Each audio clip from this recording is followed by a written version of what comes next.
여러분 안녕하십니까? LA 사는 친구입니다. 오늘은 6월 19일 금요일입니다. 6월 19일은 미국의 노예해방 기념일이기도 합니다. 그래서 잠시 후에 제가 노예해방 기념일에 관한 소식들도 전해드릴 테고요. 캘리포니아와 LA를 중심으로 여러분들에게 소식 전해드리도록 하겠습니다. 지금은 팬데믹 상황이기 때문에 코로나 현황에 대해서 잠깐 살펴보겠습니다. 세계적으로 확진자가 868만 명, 그리고 사망자는 45만 8천 명이고요. 미국은 확진자가 227만 8천 명, 사망자는 12만 1천 명. 뉴욕은 확진자가 40만 9천 명, 사망자는 3만 1천 명. 캘리포니아는 확진자가 16만 7천 명, 사망자는 5,362명입니다. LA 카운티는 확진자가 7만 8,348명, 그리고 사망자는 3,027명입니다. 오렌지 카운티는 확진자 9,576명, 사망자는 257명입니다. 네. 어제 하루 사이에 2만 9천 명이 확진 판정을 받았고요. 747명이 사망을 했습니다. 최근 들어 가장 많은 확진자가 나왔는데요. 주정부에서는 검사를 많이 하기 때문에 그렇다라고 얘기는 하지만 실질적으로 지금 경제 가방이 계속 오픈되면서 많은 확진자들이 나온 건 사실입니다. 그래서 우리가 좀 더 주의를 기울여야겠다 이런 생각을 합니다.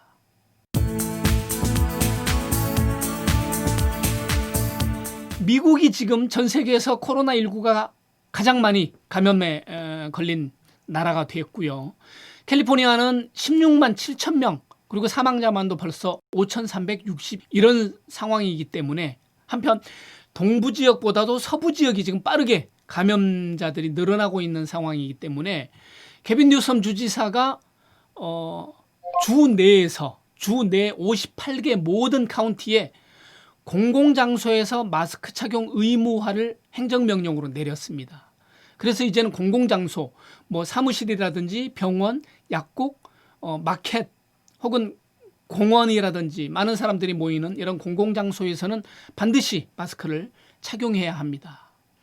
지난주에 마스크 착용 의무화를 폐지했던 오렌지 카운티 같은 경우 지금 확진자가 예전에 비해서 굉장히 많은 속도로 지금 늘어나고 있는데 오렌지 카운티 같은 경우는 어떻게 해야 될지 아직 방향을 논의 중에 있는 것으로 보이고요. 어떻게 할지 그 결과가 참못 궁금해집니다. 네.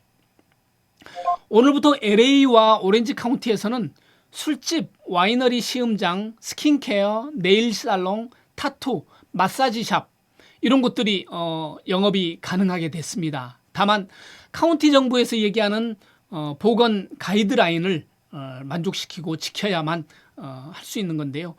사실 굉장히 까다롭습니다. 그리고 테이블 간 거리를 지켜야 한다든지 입장하는 사람들 조건이 있다든지 그 안에서 지켜야 되는 여러 조건들이 있는데 이런 것들을 만족시킬 경우에는 술집에서도 그리고 네일 살롱에서도 영업을 할 수가 있습니다. 다만 아직 영화관은 LA 카운티 영화관은 아직 허용되지 않았습니다. 다카 불법 체류 청소년 체포를 유예하는 다카를 폐지하지 못한다 이렇게 연방 대법원에서 판결을 했는데요.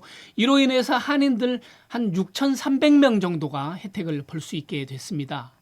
그런데 연방 대법원의 이번 판결에 대해서 법치 파괴라는 주장과 함께 이민자들이 승리라는 주장, 두 주장이 지금 엇갈리고 여론이 분열되는 양상을 보이고 있습니다.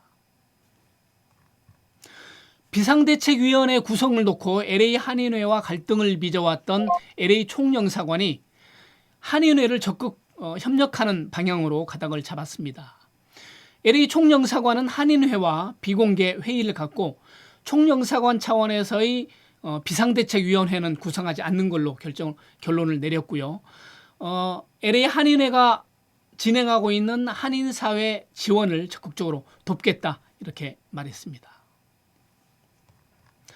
트럼프 대통령의 재선 캠페인이 내일 오클라호마주 털사에서 대규모 유세를 다시 시작하게 됩니다. 트럼프 대통령이 최근에 직면한 이런 팬데믹이라든지 인종차별 반대 시위 그리고 볼턴 존 볼턴과의 그런 불편한 관계들 이런 것들을 어떻게 풀어갈지 이런 대규모 유세에서 어떻게 얘기하고 진행할지 궁금해집니다.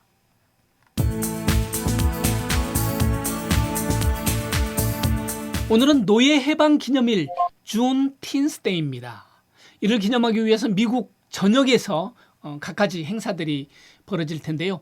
LA에서는 다운타운, 크랜셔, 잉그루드, 산타모니카, 포모나 등등 여러 곳에서 행진과 시위가 있을 예정이고요. 행사들도 계획하고 있습니다. 준틴스데이는 6월 준 19일 19th 이것의 합성어입니다. 그래서 미국에서 마지막으로 노예 해방이 선언된 그런 날을 기념하는 날인데요. 링컨 대통령이 1863년 1월 1일에 노예 해방을 공식적으로 이제 선언을 했는데 텍사스주에서는 그로부터 2년 반 뒤인 1865년 6월 19일에 노예 해방을 선언했습니다. 그래서 6월 19일 그날을 기념으로 노예 해방 기념일을 맞게 됐는데요. 노예 해방 기념일이 연방정부 차원의 공휴일은 아닙니다. 다만 각 주마다 자체적으로 공휴일을 정하거나 혹은 기념일로 정해서 지키고 있습니다. 버지니아주나 뉴욕주 같은 경우는 주정부 공무원들에게 휴가를 줘서 그날 노예 해방 기념일을 지키게 하고요. 그 트위터라든지 나이키, 마스터카드 이런 기업들은 회사 차원에서 공휴일 전환하고 직원들을 쉬게 하고 단축 근무하는 회사들도 있고요. 디트로이트 포드나 아니면 제너럴 모터스, 피아트 크라이슬러 공장 노동자들은 오늘 8분 46초간 작업을 중단하고 조지 플로이드를 추모하는 그런 시간을 가질 예정이라고 합니다. 올해는 특별히 그 블랙 라이브스 매터 운동과 함께 이런 행사들이 예년보다 더 다양하게 여러 곳에서 벌릴 계획으로 보입니다. 네. 지금까지 LA 사는 친구였고요. 저는 내일 다시 뵙겠습니다.